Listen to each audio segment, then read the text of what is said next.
नमस्कार दोस्तों, सब्सक्राइब करें अपने चैनल राजस्थान गुरुजी को और बेल आइकन को दबाना ना भूलें ताकि शिक्षा विभाग और राजस्थान की अपडेट सबसे पहले आप तक पहुंचे। धन्यवाद। जी साथियों, आज आपके लिए महत्वपूर्ण वीडियो लेके आए हैं जिसमें हम बात करेंगे केंद्रीय वित्त मंत्री का बड़ा बयान आया है। केंद्र सरकार द्वारा राजस्थान को नहीं मिलेगा एनपीएस का पैसा। तो क्या है पूरी खबर, हम इसकी बात करते हैं। वीडियो को अंत तक जरूर देखें और अभी तक हमारे चैनल को सब्सक्राइब नहीं किया है दोस्तों, चैनल को जरूर सब्सक्राइब कर लें। इसी प्रकार के महत्वपूर्ण अपडेट हम आपके लिए लाते रहते हैं। सबसे पहले हम बात करें कि केंद्र सरकार द्वारा राजस्थान को नहीं मिलेगा एनपीएस के पैसे की जो बड़ी बात केंद्रीय वित्त मंत्री निर्मला सीतारमण ने पुरानी पेंशन स्कीम को लेकर बड़ा बयान किया है। वित्त मंत्री ने कांग्रेस शासित राज्य राजस्थान और छत्तीसगढ़ की केंद्र से पैसा लौटाने की मांग को ठुकरा दिया गया है। सीतारमण ने मीडिया से बात करते हुए पुरानी पेंशन स्कीम से जुड़े सवालों के जवाब में कहा है कि राजस्थान और छत्तीसगढ़ सरकारें केंद्र से पैसा लौटाने के लिए कह रही हैं। कानून के तहत ऐसा नहीं हो सकता। असल में कई राज्यों में पुरानी पेंशन योजना की मांग जोर पकड़ने लगी है। हाल ही चुनाव में भाजपा का पुरानी पेंशन स्कीम को लेकर सामना हो रहा है। कुछ राज्य अपने यहाँ ओल्ड पेंशन स्कीम लागू करने के ऐलान कर चुके हैं, जिसमें अधिकतर कांग्रेस शासित राज्य हैं। इनमें राजस्थान और छत्तीसगढ़, झारखंड और पंजाब शामिल हैं।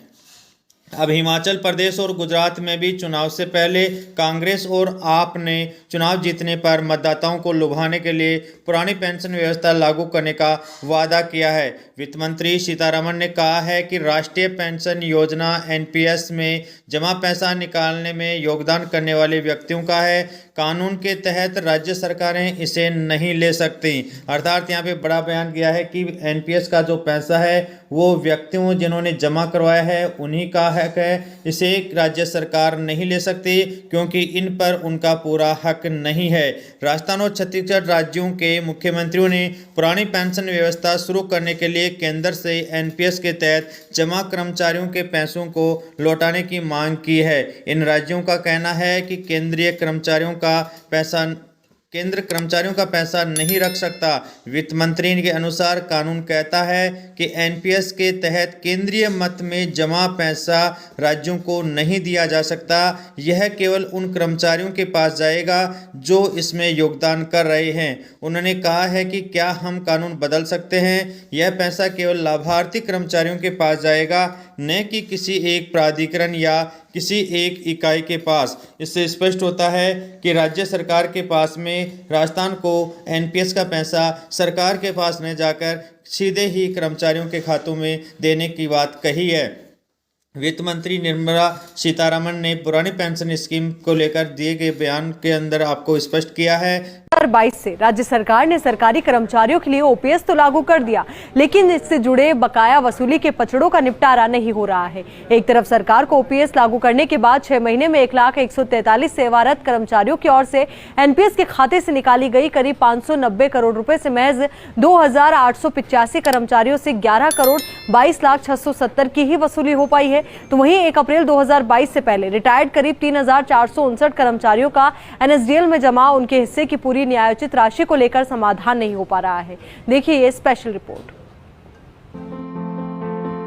ओपीएस और न्यू पेंशन स्कीम के फेर में फंसे सरकारी कर्मचारियों का 1 अप्रैल 2022 से ओपीएस लागू होने के बाद बकाया राशि को लेकर आरटीआई में अहम खुलासे हुए हैं। अब आपको बताते हैं कि किस तरह से इसमें खुलासे हुए। 19 मई 2022 को ओपीएस का नोटिफिकेशन जारी हुआ था।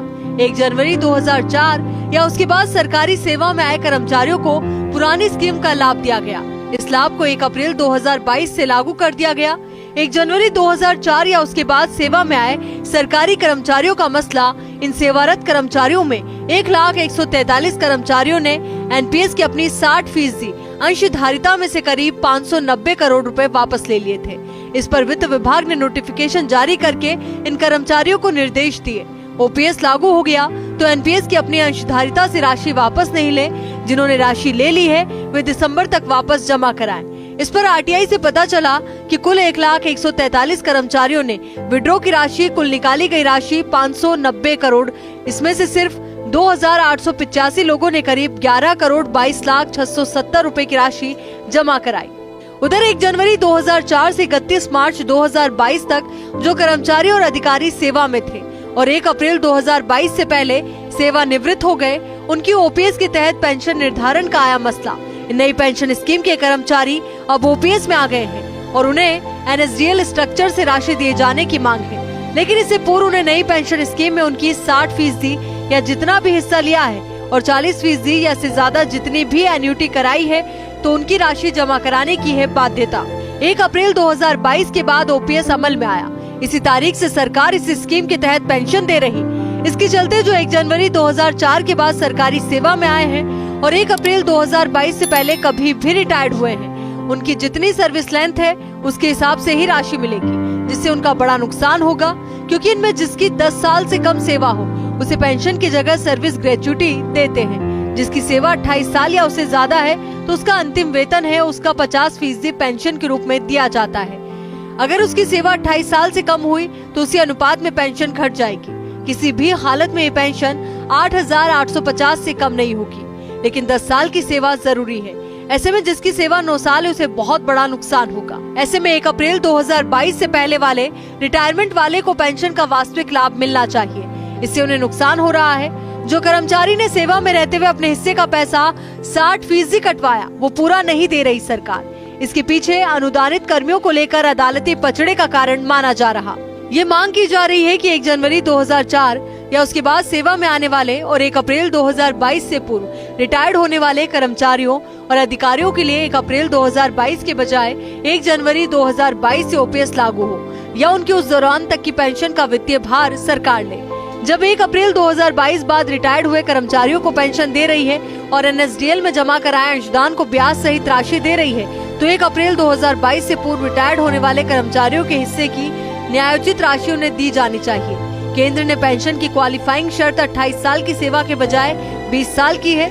इसी तर्ज पर राज्य सरकार से क्वालिफाइंग अवधि 20 साल कराने की मांग है। इसे लेकर 4,000 करोड़ का भार है, जिस पर गहलोत सरकार को निर्णय लेना है। न्यू पेंशन स्कीम के तहत एनएसडीएल में जो जमा राशि है उसमें 10% राज्य सरकार और 10% कर्मचारी का है। इसमें भी पेच ये है कि राज्य सरकार का अंशदान 14% होना चाहिए।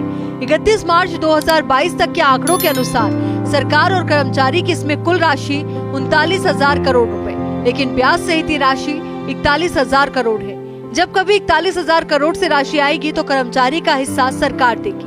1 अप्रैल 2022 से राजस्थान में पुरानी पेंशन लागू कर दी गई है और 1 अप्रैल 2022 के बाद जो लोग रिटायर हुए हैं उनको पेंशन मिलना शुरू हो गई है। लेकिन हमारी तकलीफ ये है कि जो एम्प्लॉई 1 जनवरी 2004 से और 31 मार्च 2022 के बीच में आते हैं उनकी अभी पेंशन शुरू नहीं हुई है। वित्त विभाग में बात की तो वो लोग बोले कि उनके लिए अभी सर्कुलर वगैरह कुछ जारी होना है। दरअसल 19 मई की अधिसूचना के अनुसार ये जो लोग हैं जो 1/4/22 से पहले रिटायर हुए हैं, एनपीएस के कर्मचारी हैं, अब ओल्ड पेंशन स्कीम में आ गए हैं। इन लोगों को जो कुछ भी एनएसडीएल, सीआरए, एनपीएस स्ट्रक्चर से इनको मिलेगा, जिसके अंदर 60% इनका पैसा और 40% एन्युटी, और यदि कोई पार्शियल विड्रॉ किया है तो वो भी, ये सब सरकार को जमा कराना पड़ेगा, तब जाकर कहीं इनको पेंशन मिलेगी। सरकारी कर्मचारियों को हालांकि ओपीएस फायदे की तो लग रही है, लेकिन इन तमाम मसलों के चलते सरकारी कर्मचारी मकड़ जाल में उलझा महसूस कर रहा है।